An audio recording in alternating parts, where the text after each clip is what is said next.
Bismillah. Jade Murphy, dit Nikki en reconnaissant le nom de la patiente qui venait de s'asseoir en face d'elle. Vous êtes l'assistante scolaire, n'est-ce pas? Exactement, dit la jeune femme en rejetant les épais cheveux châtains de ses épaules. En quoi puis-je vous aider, Jade? Eh bien, à vrai dire, je n'ai plus trop de raison d'être ici, mais j'avais pris le rendez-vous, alors. Elle baissa les yeux sur ses mains qu'elle avait croisées sur ses genoux.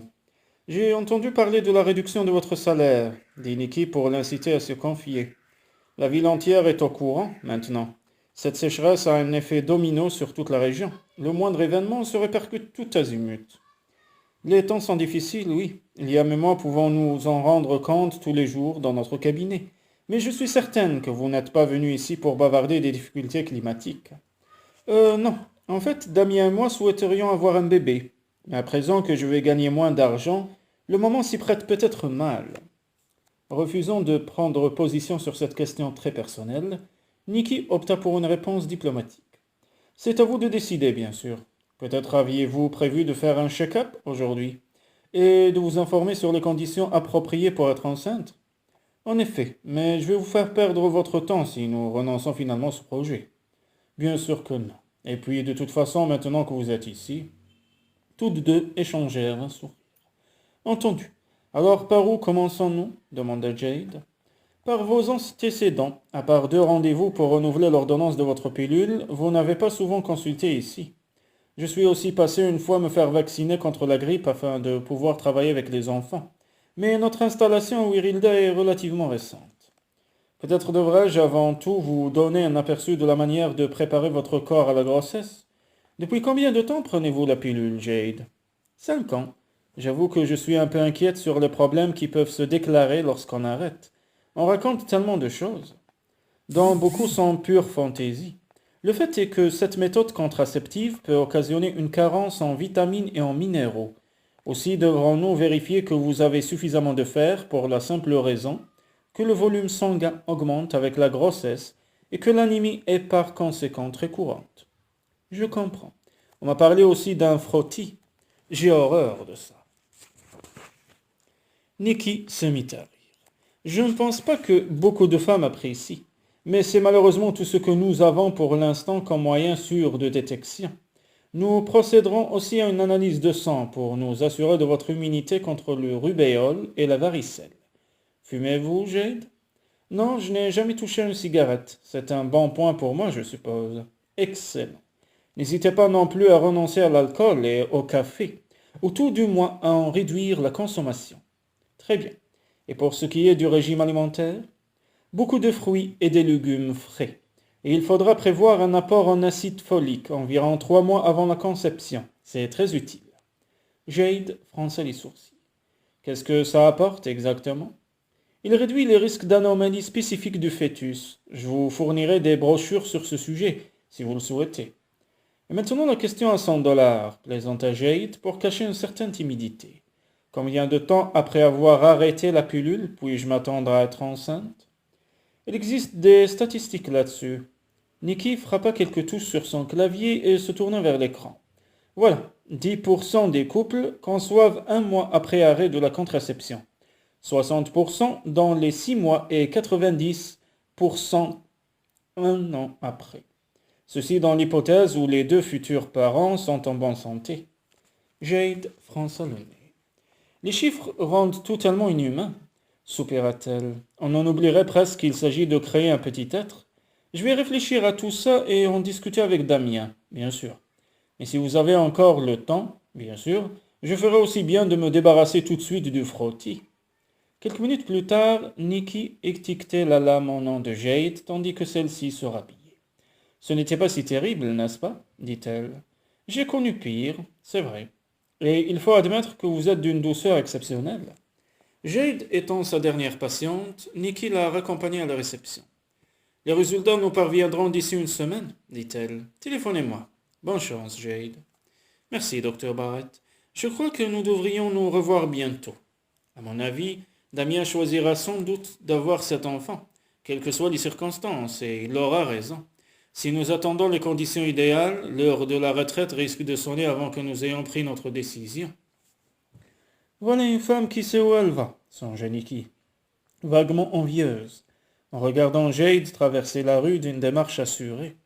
Un appel pour vous de Sydney, Nicky.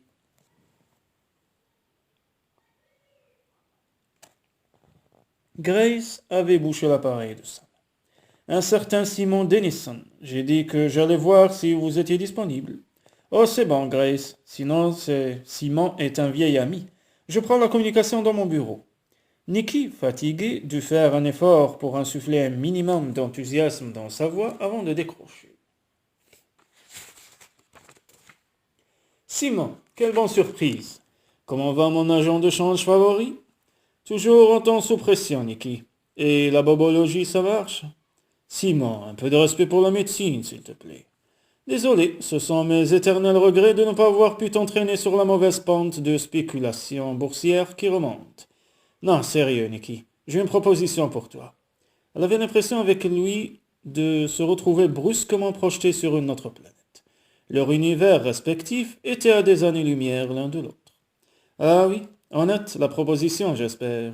Nicky, se récria-t-il avec une indignation feinte. Je suis un homme marié. Ce fut au tour de Nicky de rire. Alors, que t'arrive-t-il? Ne me dis pas que je suis ruiné. Totalement à l'aise avec cet homme qu'elle avait connu au lycée, elle s'installa confortablement dans son fauteuil pour bavarder.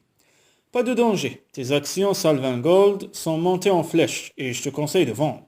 Ok. Elle n'avait pas le temps de peser le pour et le contre, et puis elle avait toujours accordé une confiance aveugle à Simon pour gérer son portefeuille. Tu es prête à réinvestir ensuite? Ah! Comme Liam passait la tête dans la pièce, elle l'invita à entrer. Et qu'est-ce que j'y gagne, Simon? Tu multiplies ton gain par 10. C'est vrai? Mais c'est énorme. Seulement pour ça, il ne faut pas attendre. Alors tu me donnes le feu vert? Elle réfléchit très vite. La moitié seulement. Et le reste sur ton compte? S'il te plaît. Pas de problème. Je fonce, Nicky. Ciao. Après avoir raccroché, elle rencontra les yeux de Liam. Qui est Simon? S'enquit-il en l'étudiant avec une suspicion ombrageuse. Mon agent de change, répondit-elle, renonçant in extremis à lui conseiller de se mêler de ses oignons. Liam la considéra encore un instant sans un mot, sans un geste, comme s'il bridait ses émotions. Puis soudain, il secoua la tête avec un sourire ironique. « Quoi » dit-elle impatiemment. « L'argent exerce toujours tant d'attrait sur toi, n'est-ce pas, Nicky ?» Cette accusation lui fit l'effet d'une gifle. « Je ne lui voue pas un culte à la manière de mon père, si c'est ce que tu insinues. Je ne l'ai jamais prétendu. » En mots, non, mais c'était manifeste dans ton regard. Dans ce cas, je te prie de m'excuser. Pour toi, je représenterai toujours ce monde que tu détestes, n'est-ce pas? C'est toi qui le dis, Nick. Sans même qu'elle se rendît compte, sa main se referma nerveusement sur le presse-papier, tandis qu'elle se remémorait toutes ses interminables et amères discussions sur le sujet.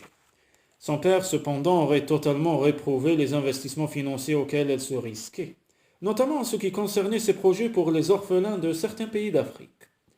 Les choses évoluent, Liam, dit-elle la gorge nouée. Pas toutes, il en est qui restent immuables, répliqua-t-il calmement. Nicky haussa les épaules, désolé de constater la facilité avec laquelle la situation s'était de nouveau dégradée entre eux. Depuis cette journée cauchemardesque à la crèche, ils avaient vécu de véritables montagnes russes émotionnelles. Pour l'instant, ils étaient au creux de la vague. Leur relation semblait n'aboutir à rien. Elle releva la tête en soupirant. « Tu avais besoin de moi? Ou était-ce juste une visite inamicale ?»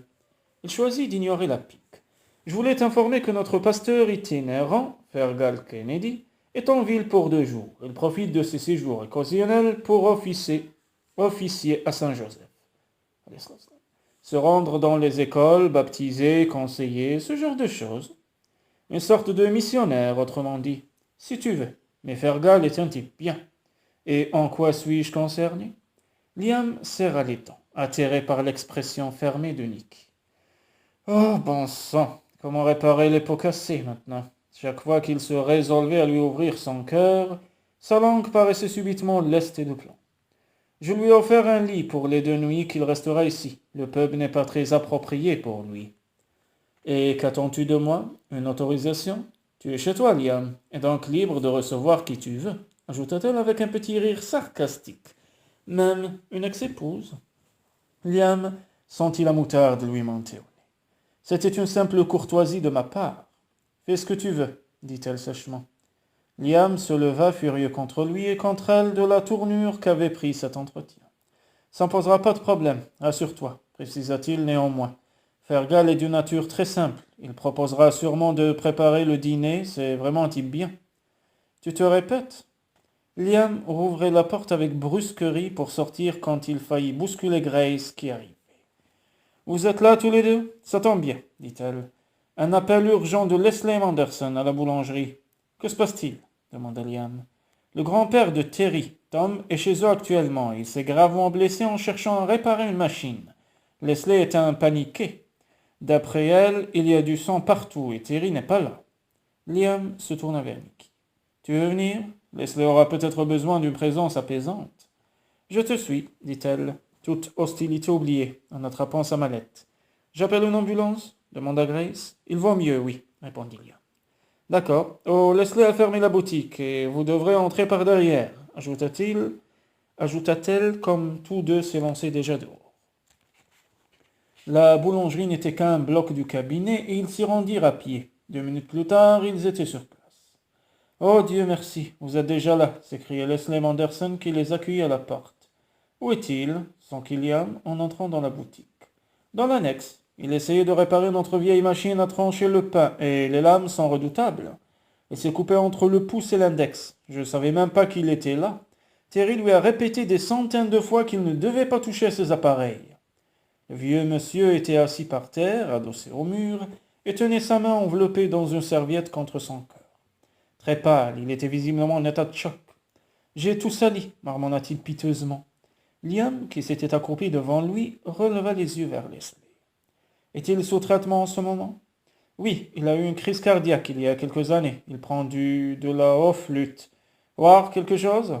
De la warfarine. Nicky échangea un coup d'œil consterné avec Liam.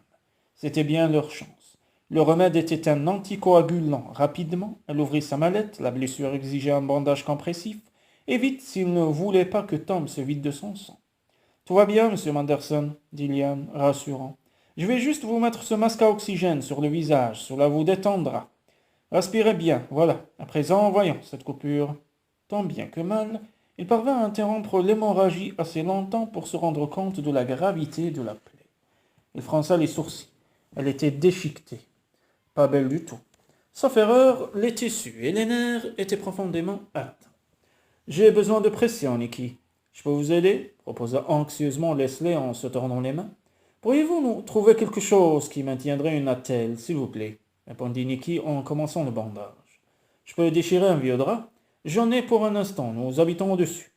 Je lui injecte une dose de morphine, dit Liam, en ajoutant 10 mg d'antiémétique afin d'épargner d'horribles nausées à la victime. Il faudrait aussi une perf de sérum, Liam. Il a la peau moite. Ok, pose là, je lui prends l'attention. En quelques secondes, elle avait installé le tube.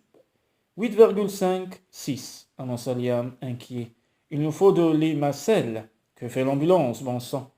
Tous deux avaient conscience que sans succès d'années de plasma sanguin, la condition du vieil homme pouvait devenir très critique. J'ai fait ce que j'ai pu, dit Leslie en redescendant de l'étage. Ça suffira? Très bien. Nicky plia le tissu et s'en servit pour accrocher doucement le bras de Tom en écharpe. Blême, Leslie secoua la tête. Il a l'air si fragile. Liam l'attira à l'écart. Il est très choqué, Leslie. Nous devons le conduire à l'hôpital. Vous ne pouvez vraiment pas joindre Terry? Il devrait être ici d'une minute à l'autre, mais pourquoi? Demanda-t-elle en posant un regard effrayé sur le grand-père de son mari. Il ne va pas? Un bruit de moteur l'interrompit. Voilà Terry, s'écria-t-elle, et l'ambulance? Terry Manderson était visiblement ébranlé. Sa femme lui expliqua ce qui s'était passé et il fut décidé que Leslie et lui suivraient l'ambulance jusqu'à l'hôpital. Nicky avait déjà amorcé la perfusion du produit que les infirmiers venaient d'apporter. Jusque-là, tout allait bien, songea-t-elle. Mais il était manifeste que grand-père Manderson n'était pas au bout de ses peines. Il va aller en microchirurgie, j'imagine, demanda-t-elle à Liam. Oui, une anesthésie à son âge est loin d'être recommandée. Il va être transféré lui aussi? Je n'ai pas le choix, si seulement j'étais plus compétent. Pour l'amour du ciel, Liam, ne commence pas à te faire des reproches. Tu accomplis déjà le travail de 10 médecins à toi tout seul. Un sourire désabusé monta aux lèvres de Liam. Heureux que tu t'en sois aperçu, Nick. Tu en doutais? lui pressant brièvement le bras, elle le suivit dehors. Tout se passera bien. Tom a de la famille, et d'après mes observations, il lui voue une affection sincère, même s'il leur joue des tours pendables, quand soit lui prend. Cette fois, une lueur amusée s'alluma dans les yeux de William. Ne sommes-nous pas tous logés à la même enseigne?